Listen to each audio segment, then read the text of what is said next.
Band మమ్మల్ని గుర్తించినందుకు మీకు ధన్యవాదాలు. మమ్మల్ని పట్టించుకోవట్లే సమాజం.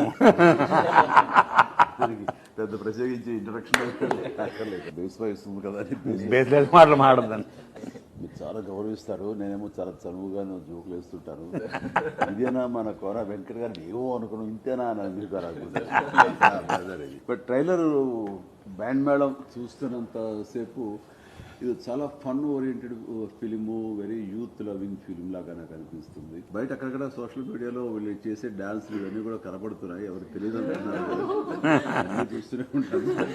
కోన వెంకట తనకు ఉన్నటువంటి ఎక్స్పీరియన్స్ తోటి దీనికి అన్ని రకాలుగా కొంచెం జాగ్రత్తలు వహిస్తూ మీరు అనుకున్న అది ఖచ్చితంగా రాబట్టే విధంగా తన ఇన్పుట్స్ ఉంటాయని నాకు తెలుసు. Plus Satish director, young director, తను చూస్తుంటేనే చిన్న డైలాగులు పనిచేస్తూ అవి ఉంటూ ఫన్ ఓరియంటెడ్గా ఉంటుంది. ఇలాంటి సినిమాలు ఎప్పుడైనా సరే సీరియస్గా చెప్పాలని ప్రయత్నం చేస్తే చూద్దాంలే అబ్బాయి ఎంత సీరియస్.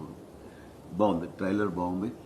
అండ్ 26 మార్చ్ వీళ్ళందరికీ నేను ఆల్ ది వెరీ బెస్ట్ చెప్తాను. ఈ సినిమా ఖచ్చితంగా పెద్దగా మన ప్రమోషన్స్ ఏమీ చేయక్కర్లేదు, నాలాంటి పెద్దగా చెప్పనక్కర్లేదండి. Very happy.